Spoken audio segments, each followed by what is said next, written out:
Hello, good afternoon, everyone, and welcome to our live stream session. I'm Nicole Gallace, Talent Solutions Manager with FoodGrads, also Program Partner of CareersNOW. CareersNOW is Food and Beverage Ontario's workforce development initiative, and we're excited to bring this session to you today. What can you do with an engineering degree? It's a question we get asked a lot, and it's something that's always interested me because I know as a recruiter it's such an important role within the food and beverage processing industry. Yet when I have gone out to different schools over the last few years and met with engineering students, I'm always interested to see how many haven't thought of the food and beverage industry as a place to work. So I'm really excited to have Dan and Swarna and Dania join us today.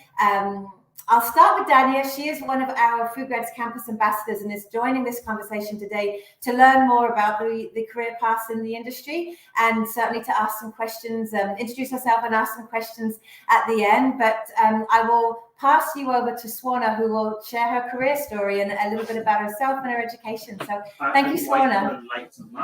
Thank you. So hi, everyone. My name is Swarna Ariyakumar. I'm a senior packaging engineer at Mars, Canada. I graduated from the University of Toronto from chemical engineering, and I graduated right at the recession. So I struggled in the beginning to get a job. And I started my career 13 years ago at Mars. I started off on a contract position as a quality technician in the PET plant. And I did that for 3 years. And really during this time, I really had some great opportunities to work with different teams and take on some special projects, which is where I really grew interested in the whole packaging R&D aspect of the food industry. And that's when the opportunity came up for a packaging technologist role. And I took that on as a packaging technologist. And since then, I've been in the packaging R&D field for 10 years, and I've grown within the Pack R&D family within Mars. And I started off as a technologist, worked supporting the PET plant, and then eventually took on foods as well, Mars Foods, as well, recently taking on Mars Wrigley as a senior packaging engineer, supporting all three segments within the Canadian market. So with Mars, that's one thing I really value. It's their opportunities to grow and develop is endless. There's multiple segments you can work for, multiple brands you can support, and they're really focused on development, which is really great. So it's really helped me grow within my career and to kind of be where I am today. Can you tell us a little bit about your day-to-day responsibilities in your current role? Yeah. So currently, I find it's very different every day, which is what I really enjoy. Because we support all three segments, we work on packaging development for products like Mars bars, which is a small flow wrap on how it runs. We need to ensure that the packaging that we're developing meets from a product safety quality perspective and from a distribution perspective. Are key factors that we need to account for when we're developing new packages. So those are kind of, if we're developing new packages, those are things that we need to consider as a packaging engineer. We also support displays. So in retail, we see a lot of displays. So developing packs to ensure that we can ship out full pallet displays of our product to so that it can be displayed at store level, and ensuring that different products can be mixed together, distributed together. Those are some aspects we need to consider as we're developing new packs. Mm. So I thought I was on mute then. I was going to unmute myself, but I already was. So when you look at Mars overall, the organization overall, how many opportunities within the organization would you say are available to folks with an engineering background? There's so many, within the plant, there's so many opportunities from process to within even process engineering, industrial engineering, if it's what you're interested in, but also in supply chain. There's opportunities within supply chain there's several engineers that work in supply chain, and then as well as in R&D. There's several engineers that work within the packaging R&D, as well as quality, as well as product development. So I think that there's opportunities in different cross-functional teams for engineering graduates, which is one thing that I find is very valuable with kind of an engineering degree, is the opportunities are endless, and it's really what you're passionate about. Are you more hands-on? Prefer being on the floor and working on site, or do you prefer more analytical analyzing from a process perspective? So I think there's different avenues you can explore. Awesome. I have a bunch of questions, but I'm going to have Dan then introduce himself and talk a little bit about what he does, and then I'll ask the questions, and Danielle will get you involved, and then you can ask them to both of you at the same time. So thank you. Thanks, Dan. All right. Hey, everybody. My name is Dan Zamora. As a career path, I've definitely had quite the adventure. I'd like to start off saying that I graduated from mechanical engineering over at Carleton University in Ottawa. Excuse me. And then from then on, I always like including that I started working at Starbucks right out of university. It wasn't my first choice, but it was definitely a humbling experience. And you definitely learn some skill sets there that you want to apply in your career choices in the future, for sure. For example, people skills, or having that energy when you don't necessarily want it to. But right after that, I went right into working as a maintenance and reliability engineer over at Weston Foods. So as a maintenance and reliability engineer, I had quite a few responsibilities. And if you're familiar with Weston Foods, there's definitely quite a few products that you would be familiar with, such as Wonder Bread. You have their tortillas. They produce cupcakes, bagels for Tim Hortons. What else we got going on there? We also have Ace Bakery, that was part of it as well at the time. And I had the opportunity of learning all these sorts of products, and specifically the machinery, especially as a maintenance and reliability engineer. You want to get to understand the types of equipment. Although the processes might be very similar, the equipment and the requirements of the equipment are going to be very different. Cupcakes are going to be formed in a different way than you would see normal plain white bread, right? But jumping a little bit further, afterwards I became a process engineer over at FGF Bakery, or not FGF Bakery, just FGF Brands, sorry. And over at FGF Brands as a process engineer, I worked a lot with OEMs. So OEM stands for operational equipment manufacturers. And with them, I'd be working with diagnosing their issues. And by issues, I would say that maybe equipment on the floor wasn't working up to par with these standards. And as a communicator or liaison between the bakery and the equipment supplier, I'd be working coming towards a solution with that. That would be just one of my responsibilities. Other responsibilities as a process engineer would come towards improving processes, really. You want to reduce the downtime that you have. You want to reduce the amount of lag time. You want to increase your output. The more output you have, the better the line is running, right? And then jumping a little bit further, I now am a ERP consultant. I moved towards the tech industry. I wanted to test the waters a little bit. I've always been really interested in the information technology industry. I've always been very keen with a lot of data analysis, a lot of processes. And as an ERP consultant over here at CSB-Systems, I do talk a lot with a lot of manufacturing companies, especially in the meat industry.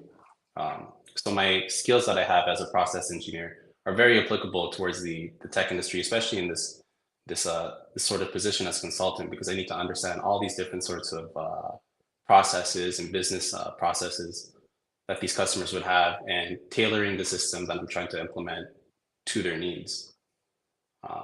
So as you can see, I started from Starbucks and jumping into the tech industry here, so it was quite the adventure. So same question to you, Dan, if you don't mind. Tell us a little bit like your day-to-day.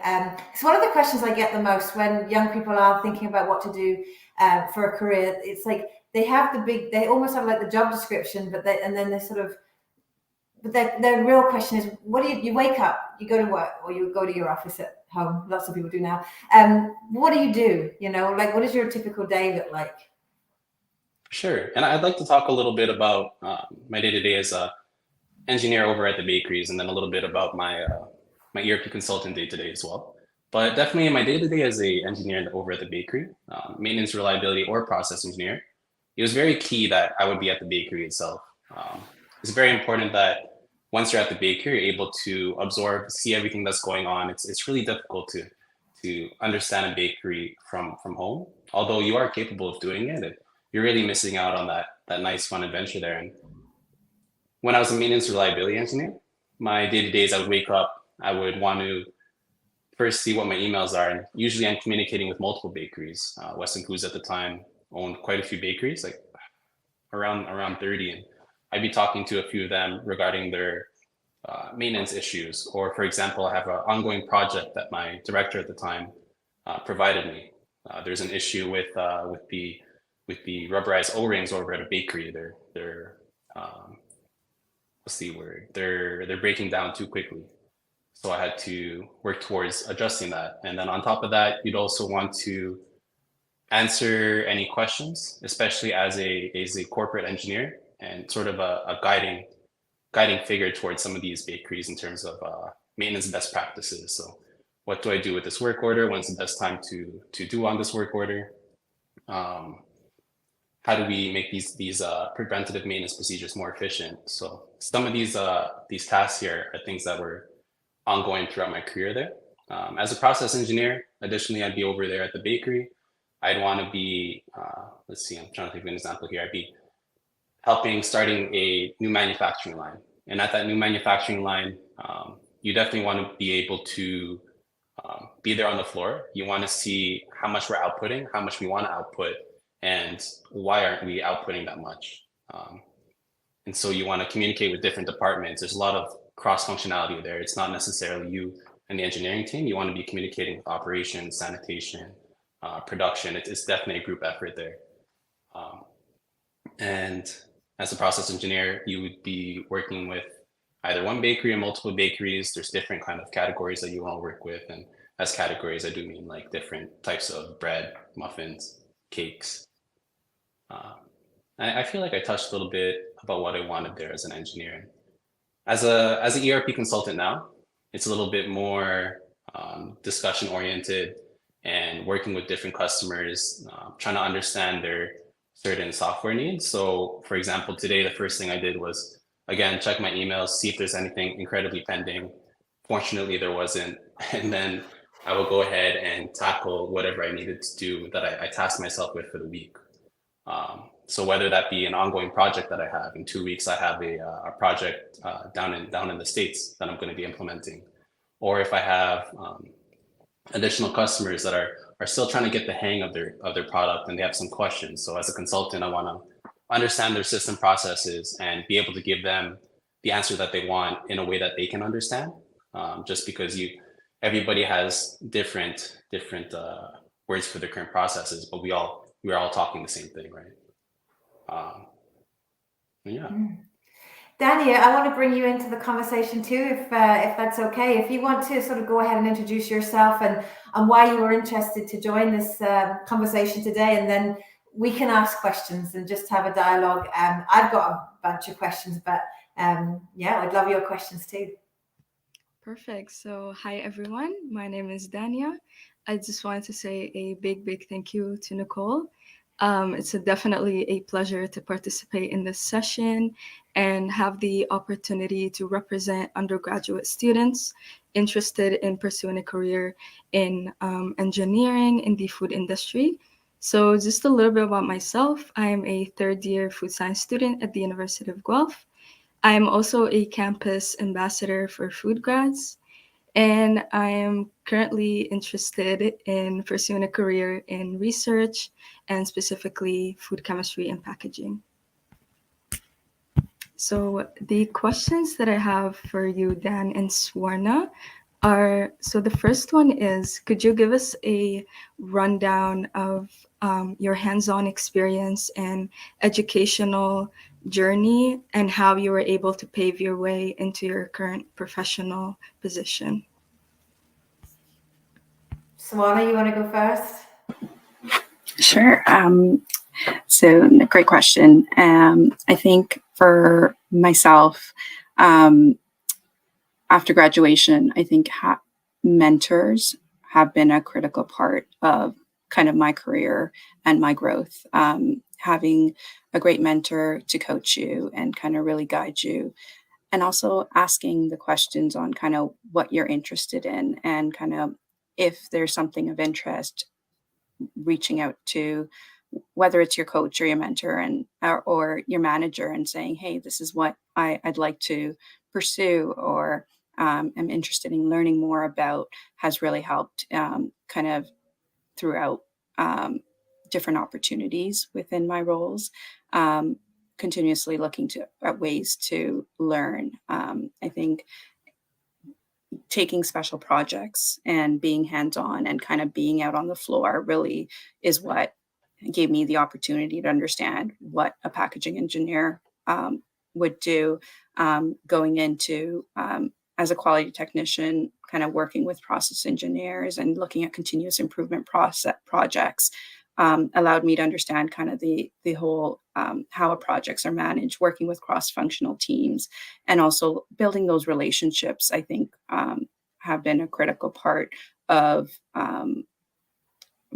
growing within your reaching your career goals and kind of growing and getting to the position that you want to be.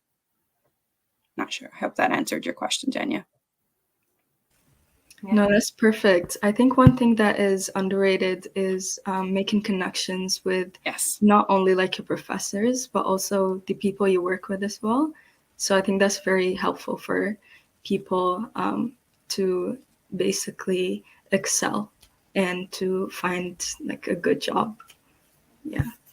100%. How about you, networking? Yeah, no, it was definitely well said there. I definitely want to hop onto the bandwagon of talking about mentors, and it's definitely great advice there. The best way to get the best exposure is to have a great mentor, whether in the company or outside of the company. Like you said, professors are great guiding factors there as well. The one I'm thinking about in particular really pushed me towards areas that I didn't like, and I wouldn't have known if I didn't like it if he didn't push me towards it and I didn't try it. Similarly, if there's something that I was interested, like Swarna said, he would keep it in mind and let me know that, hey, there's an opportunity coming along. There's these projects that we need assistance with, and I dropped your name, just to get you along onto the boat there. No, it was definitely well said by Swarna. Perfect. Do you have more? Yeah, you go ahead with your questions. Oh, sorry. So my next question is kind of an add-on to this. So do you guys know of any specific certifications or like specialized training programs that you would recommend to students interested in packaging or maintenance engineering by any chance?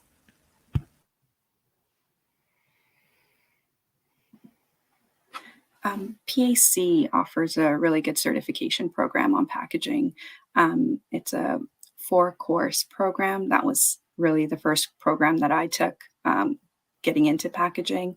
Found it very a great program. It encompassed kind of 4 modules, and you got to go on tours. I don't know if they still do the tours, but it was very hands-on and gave you a lot of exposure, especially with sustainability coming up. They even have a new modular now on designing for circularity, which I think is great.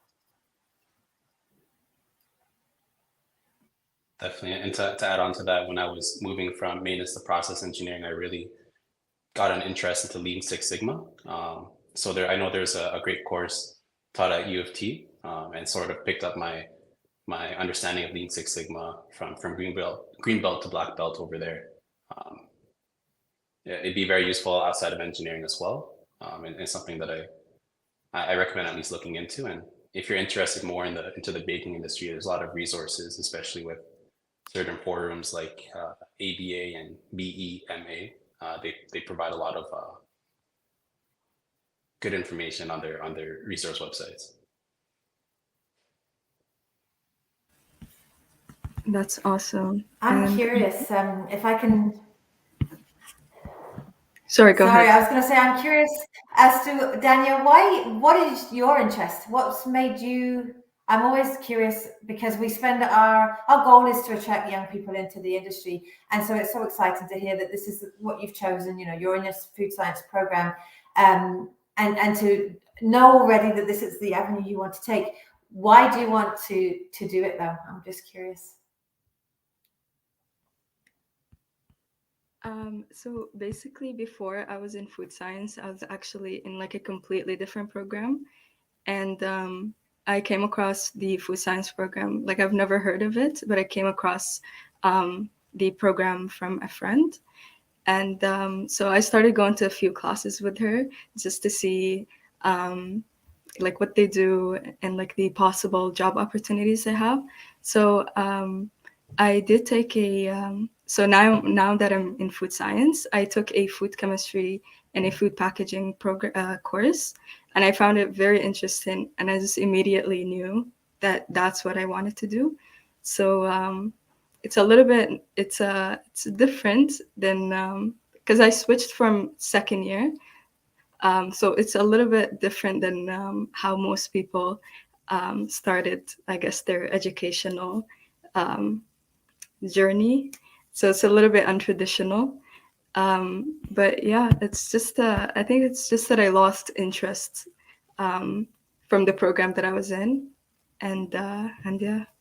Like jigged. I don't know anyone that's got a linear kind of thought out process. And as a recruiter for 10 years, everybody's career zigs and zags. And I always say now to younger people, you don't have to have it all figured out, because I interview for a living, and literally it's always a different pathway, never the same.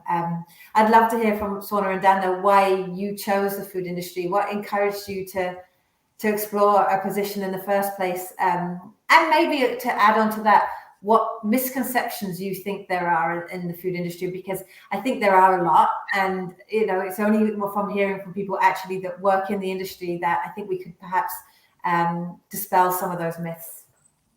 Right. So the main reason why I was actually interested in food science was that I loved food and I love science. So I just knew that it was for me. And I think a lot, like the main misconception with working in the food industry is that people think that you're always directly working with food, which is obviously is not the case. There's always a lot of people that ask me what would you do with a food science degree? Yeah, there's so many different things you can work in marketing, just like you guys are engineering. Like it just doesn't have to be like your typical hands-on, like directly working in contact with food. So I think that's one of the biggest misconceptions. I would agree. Swarna, you want to add to that? Yeah, for me, it was actually, I didn't graduate after graduating from chemical engineering. I really wanted to get into the pharmaceutical industry. That was really kind of the path I had thought after graduation. But when I got my first role at Mars, I couldn't turn back. It was just, there's so many opportunities, to Dania's point.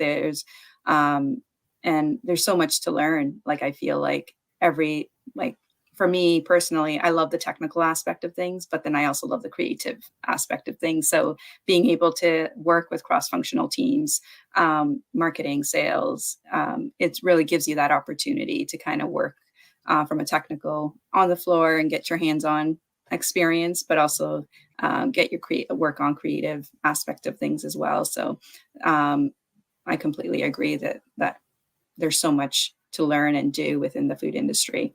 Opportunities are endless, I think. Yeah, and if I could add on to that, coming out of mechanical engineering. I thought I was just going to be an HVAC engineer, and there's nothing wrong with that at all. But with this opportunity coming along, being in the baking industry, it was just like, wow, an engineer in the baking industry, especially as somebody that didn't really know about it. It was just like, what does an engineer do in the baking industry? Isn't it just bakers that go there? But as I did more research, of course, there's so much complexity that comes to it. It really is something as simple as a few temperatures of degree change can make the biggest change in the world, whether it be in the actual baked good or if it's going to affect it all the way down to packaging it. There's just so much opportunity in the baking in the food industry, and really it like you said, Dania, it's not limited to just engineering. There really is like I have friends that did food science over at University of Guelph, and they also do R&D, and they really enjoy it. They love seeing the fermentation process. They love seeing their pride coming out of that oven and seeing it firsthand. Additionally, you like you said, you can also do marketing. There's data analysis. There's sanitation if you're really interested in that as well. Like it's so much opportunity. And it's interesting because you've both joined the food industry, and you know, like Swarna said, once you were in there, that's it. Like, and I hear that. That's as a recruiter, I hear that time and time again. It's not something that somebody intentionally starts out thinking, oh, I want to work in food and beverage processing. However, you know, once you're in, you don't leave. And I think it's to do with the people. I think it's to do with the opportunities. I feel like it's a unique industry that does promote from within as well. You know, you can start in one area and move around in the organization. You don't have to leave the company necessarily. You can move around within. And I think the biggest thing is the misconception around it. People think of food processing as the same realm as food service and minimum wages, and you know, they sort of tag it on there, when obviously we know that's very different. There's very competitive salaries. You know, you get the benefits. You get it's a corporate role. Oftentimes, even if it's, you know, on the factory floor or in the corporate office, it's, you know, those good wages exist. Are plentiful, and it's just a case of understanding exactly what you want and trying different things within the organization. So you know, I love your answers there. I think it's great to hear from you that, you know, that you are enjoying it. In terms of Dania, you go ahead. Do you have any? You go ahead with any questions you may have. I just have a last question. Yeah. So what piece of advice would you give in engineering students or even grads who are considering working in the food industry?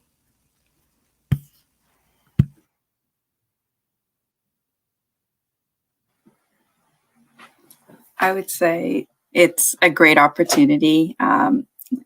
If like as a new grad, I know sometimes we think about what is that right job? We want that perfect job. I would say if there's something that you're interested in, go for it. There's so many different opportunities that will come through as you're networking within the food industry, and you'll be able to kind of find out where your passion and your interest lay. Ask the questions, find a great mentor, and reach out and ask the questions, and express your interest. And you own your own development. So if there's something you want to grow in, reach out and pursue it. Definitely. And if I could add on to that, I feel like the two things that I really kept in mind was definitely to just not give up, essentially be persistent with what you want. And, you know, it's going to be a difficult but very rewarding path after you graduate. And to also don't be afraid of taking risks. Like myself and like Nicole said, it's your first step might not be your last step. You're going to be going in so many directions. It's really just make sure you're enjoying the adventure, right? Like there's so much more to just making the right choice. It's really the learning aspect of it that's really important. Swarna, I wonder if you could address this question. We did a session on sustainability, and I think packaging is such an impactful conversation. A lot of young people that we talk to, they want to make a difference. They don't just want a job, they want a purpose in life, and we hear that a lot. So in terms of what you're doing at Mars, would you be able to sort of dive into how you are addressing more broader sustainability concerns, what you're doing there, and how really in general your role makes an impact? Yeah, sustainability is a huge aspect of our role as Mars and their sustainable and generation plan. Packaging, reducing our packaging is a critical aspect, and within our role, we're working towards looking at new packs, how to make our packs more recyclable, reusable, compostable. So it's definitely an avenue that is a key focus and that we're working towards. So huge part, definitely a passion of mine in kind of the work I do is that's what excites me. It's something, it's evolving, it's changing every day, and you're learning every day. So it's definitely been something that I'm passionate about. And Mars we're working towards meeting our commitments and making an impact. And Dan, in your role, I know you're meeting with multiple, you mentioned meat employers. You go into their organization, you support them with regards to ERP. Is sustainability top of mind? Is it something that you have to sort of focus on?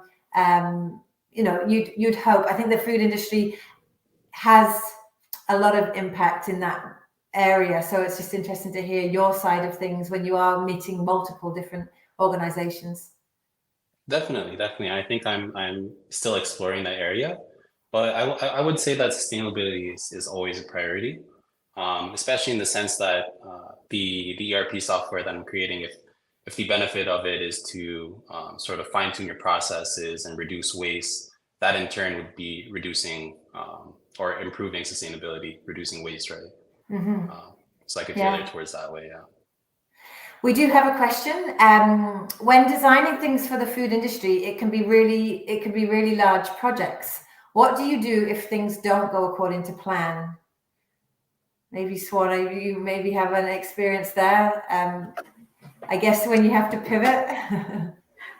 Yeah, I feel like within you're going to be pivoting and with projects all the time, and I think it's that communication and collaboration, which I think is critical and which will help you kind of guide kind of how you carry the project forward, and having open conversations with the cross-functional teams from kickoff, I think is very critical. If there's hurdles that you're anticipating, you're not hitting rates, I think communicating that upfront versus waiting till the end is critical. So I think it's something you're definitely going to face as you're working on multiple different projects, and the complexity of different projects play a huge factor in it, and kind of the sites that you need to make sure these package format work at, I think play a huge can impact.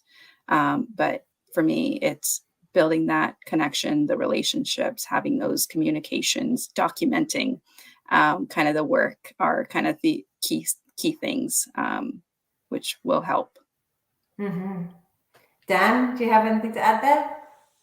It's hard for me to add on to that, but I do want to emphasize the communication part. You want to make sure that the key stakeholders are aware of what's going on, and if they need to be aware of it, because if something is lacking behind and the certain people aren't aware, during projects, sometimes it usually isn't going to go as planned.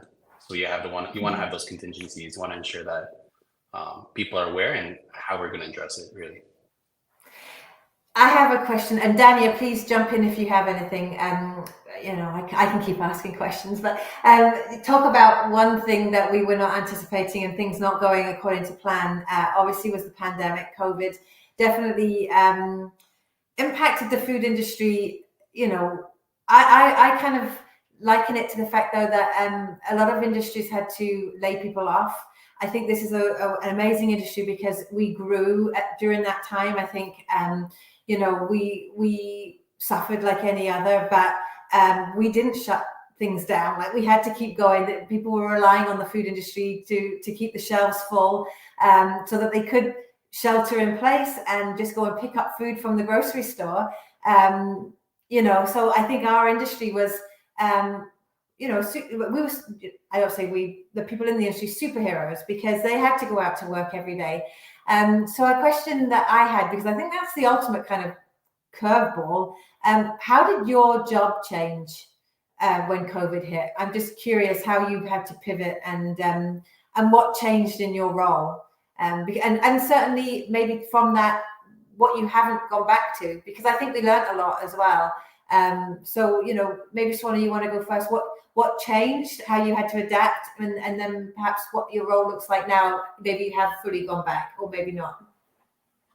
Yeah, I think some of the key things was we had to be creative on how we mocked up samples, and we had to get we didn't have access or have that flexibility to go to our labs to do all the testing and on-pack kind of quick tests we can do. So we had to come up with creative ways to do the simulation testings at home. So that was definitely an interesting kind of time.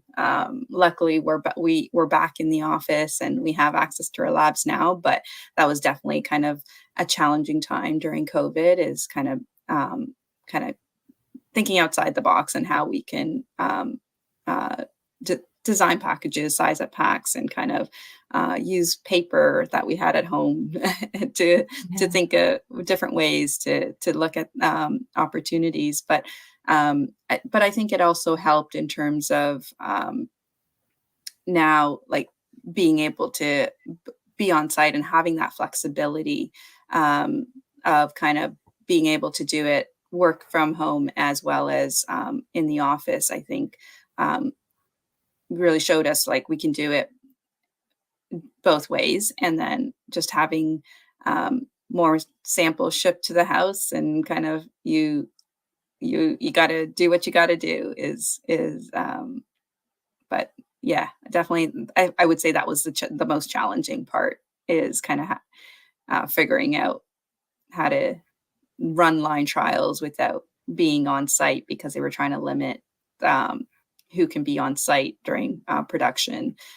So video calls, but I think it's a great new tool. You don't have to travel and commute to different sites now. You have that flexibility to run line trials, but then still be on site and kind of understanding what the process is like. So I think that's definitely something that has helped from COVID. But then there's nothing like being on site and in person when you're running line trials or doing testing.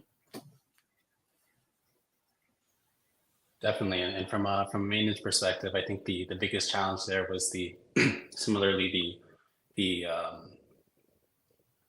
limitation of people that you could have on site, because for maintenance you need a certain amount of technicians to be maintaining the equipment and making adjustments, and with the limitations in Ontario at the time, it was hard to meet the certain threshold that we wanted in order to complete all the preventive maintenance procedures that we needed. So again, you had to be unique in a certain way of scheduling out these work that need to be done, which ones can be prioritized, which ones can be pushed back just a little bit. And then luckily, moving forward, as things became to calm down and the restrictions got lifted, things started to get picked up back to normal again. Mm-hmm. It was definitely a challenging time, and I think one of the struggles that the industry does see is that there is such a need to be on site because of the nature of the industry. So that's a struggle that we have as an industry, to attract people, because people think they want to work from home and have that flexibility. And I think it's not until they actually do that they realize it's actually nice to be with people, and maybe the answer is that hybrid model, because you get a day or two at home. But I think the food industry is always going to be one, especially depending on the role, where you're going to have to be on site. Like certainly hearing your feedback. Depending on the position you're in. In terms of innovation and technology, how do you see the industry changing? That's another area that we do promote when people aren't aware of food and beverage processing, because there is so much. I think they think of hairnets and factories, and there is an element of that for sure. But certainly automation, robots, these things are taking hold in the food and beverage processing sector. Maybe a little slower in this sector compared to other manufacturing sectors, but definitely, there's changes going on. Swarna, maybe you could speak to that, what you've seen in your time at Mars, and what you see in the future, what we're talking about in terms of automation. Yeah, automation is definitely a hot topic, especially after COVID. I find the focus on automating kind of processes, whether it's online, whether it's with development. I think it's definitely the direction the industries are moving towards. How do we simplify and simulate some of the work that we do is kind of the direction I foresee kind of long term. So yeah, automation is definitely a critical part of the food industry, I believe. Yeah, and I definitely agree on there. From perspective, I've seen some very old bakeries starting in, for example, like 1980s, and seeing the equipment change from then to such a technology emphasized bakery like at FGF. It's a huge difference, and I could definitely see it advancing quite a bit. There's so much advancement there, not limited to just Canada, but there's a lot going on in the States or even in Europe. There's a lot of ingenious ideas, and if you ever have the opportunity to go to one of these expos, you could see them firsthand and see these suppliers showing their equipment, showing those cool technologies there as well. And from what I'm hearing from industry, it's very much a message of it's not going to reduce the staff that we need, the workforce per se. It's just going to change the skill set that they'll need, in order to do the jobs. Somebody's always got to take care of these machines. Someone still has to fix them. Someone still has to work the continuous improvement part. So I think that's a message that's loud and clear as well. That things do develop and innovation and technology have a place, but it's not instead of humans. We're going to still need people to work in the industry. So I wanted to sort of switch gears a little bit more around. I've got a bunch more questions, and I'm really cognizant of our time because I know I want to certainly be done by 5 o'clock and respect your time. I guess just so that you can highlight your companies a little bit more. Swarna, maybe you could sort of share, why would a new grad want to explore a position at Mars? Like what would you say are the highlights of working at Mars, and why is a new grad out of school? And maybe there's there's pros and cons because it's a large organization. Whatever you feel, would be appropriate to share with us. But yeah, why would a new grad want to work at Mars? For me, I think from Mars is a principle-driven company. So I think that is they're really focused on their purpose and their principles. I think that's really important for me. And as a new grad, you're kind of, to what you were saying earlier, we're all looking for a purpose and kind of in the work that we do. And Mars is really focused on kind of the work we do today. The way we do work today is really how the world we want today is how is based on how we do our business today. So I think that is definitely a critical part. And then also the opportunities for development, I think is endless. Like their focus on development is really what I value. And the associates, I think the associates and the people at Mars is what really keeps everyone there. It's the culture and the environment are really critical. So those are kind of 3 things that I really value about Mars. Excellent. And Dan, CSB. Yeah, and then it's hard to top Swarna's comments, but really it comes down to the same thing. Over at CSB, I definitely value the culture over here. They really encourage personal development, which is something that I'm looking after. In addition, the unique challenges that you have, especially as an engineer, you want to definitely stretch that critical thinking muscle that you got going on and apply it in different ways rather than just using formulas. There's people with requirements, and like how do we solve those? How do we address that? And the challenges of that are really exciting to me. But if I were to sort of slip in FGF there, I do say that was also an amazing company in terms of their co-op programs and even the opportunities of development there. It really was, it almost seemed endless, and it's a great place to start if you are curious about the baking industry itself. And would you say you can move into other sectors easy? I mean, you've done it. You went from baking to meat, working with a lot of meat organizations. Is it easy, in your opinion? Dan, maybe you want to start and then Swarna more or less. It definitely made it a little bit easier. Getting to know the meat industry a little bit more. The processes are similar, if not just a little bit more different when it comes to the more defined cutting processes when it comes to meat. I felt that I found the bakery industry a little bit more enjoyable just because of the smell of walking into a bakery. But the challenges when it comes to meat and baking is very similar. Like end of the day, we have our raw materials, and how do we get that out and get them as a finished good product for our customers, right? The applications of both industries are very similar, especially the applications of both jobs as a process engineer to an ERP consultant. Mm-hmm. Swarna, how would you rate sort of the crossover even with the pet food versus human food? It's really because our head office is all segments are within the head office. It's really easy to build those relationships and really finding those opportunities. Moving from one segment to another is definitely something that Mars encourages and promotes. So it really makes it easy transitioning from a role within Mars Wrigley to Mars Pet. And there's also from my perspective, my role is it supports all segments. So you get that opportunity and exposure to multiple segments as well. So there's roles within core where you support multiple segments as well. So definitely a lot of opportunities in that sense. Lots of variety. You don't get bored. Yeah. Exactly. Definitely don't get bored. Dania, do you have any final thoughts or questions you want to share today? Yes, I have a quick question.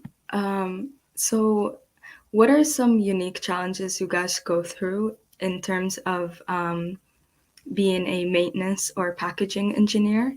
I know it's different than how different is it in comparison to other industries? Like, is there anything that stands out perhaps?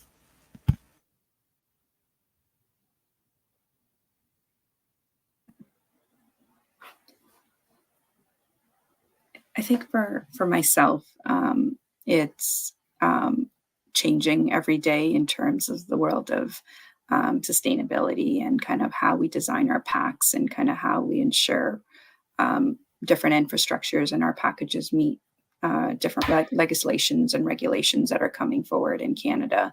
So I think it's an evolving space and where there's a lot of unknown and ambiguity, which we have to kind of understand and kind of work and impacts the work we do. So I think that's been a learning curve and definitely a challenging learning opportunity as we're all in this kind of new space together. Definitely. And for myself from the maintenance engineer perspective, I think the uniqueness would come from considering all the different kinds of departments that you have to consider. So for example, just a simple change for a machine, you have to talk to production and be like, hey, can I have this machine available to perform maintenance? And you want to have sanitation on site. You want to ask them, hey, can you assist us with cleaning this? Does it need to be cleaned beforehand? And then on top of that, maybe you're gonna have an issue with getting customer requirements for that machine, or maybe just direction from regulation, like we can't use a certain type of oil on that machine because it's not food safe. So the uniqueness of talking with different departments, it makes it more fun. And last question to round off the afternoon. What's your number one piece of advice for a new graduate that has an engineering background and is interested to move into the food industry? What would your number one piece of advice be for that new grad? Swarna, sorry, go ahead first if you want, or Dan.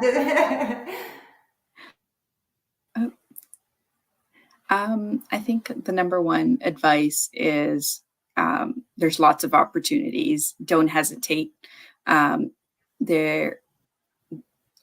Take that first step and go for it. Yeah, I think that would be my Take the leap. Yeah. Take the leap. Take that first step. Yeah, that was a great suggestion. Definitely networking and understanding the industry as best as you can would be pretty swell idea too. If you're, I keep coming back to baking, but if you're really interested in baking, the baking industry, maybe try baking bread yourself. You know, if it's something you haven't tried, just give it a try. Maybe it's something that you're interested in, breaking it down to the early stages. But to emphasize my previous point, don't be afraid to take risks. Yeah. It's awesome. Thank you so much for taking the time to share your thoughts and your own career story. As I mentioned earlier, before we were live, we really couldn't do these types of sessions without people like yourself taking time. We know you're super busy.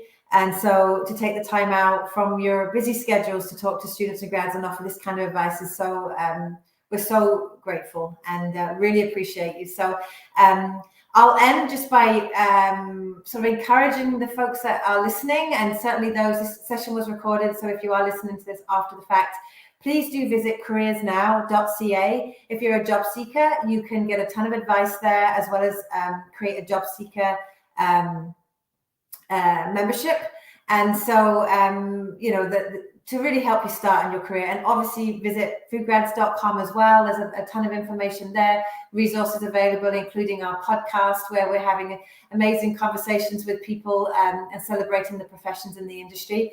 Again, can't thank you enough. We've got 4 minutes left. I feel very good that we have got you away on time, because again, we know it takes a lot to take the time out of your day, so we really appreciate it. And Dania, to you, thank you for coming in and representing the students and being a campus ambassador with FoodGrads as well.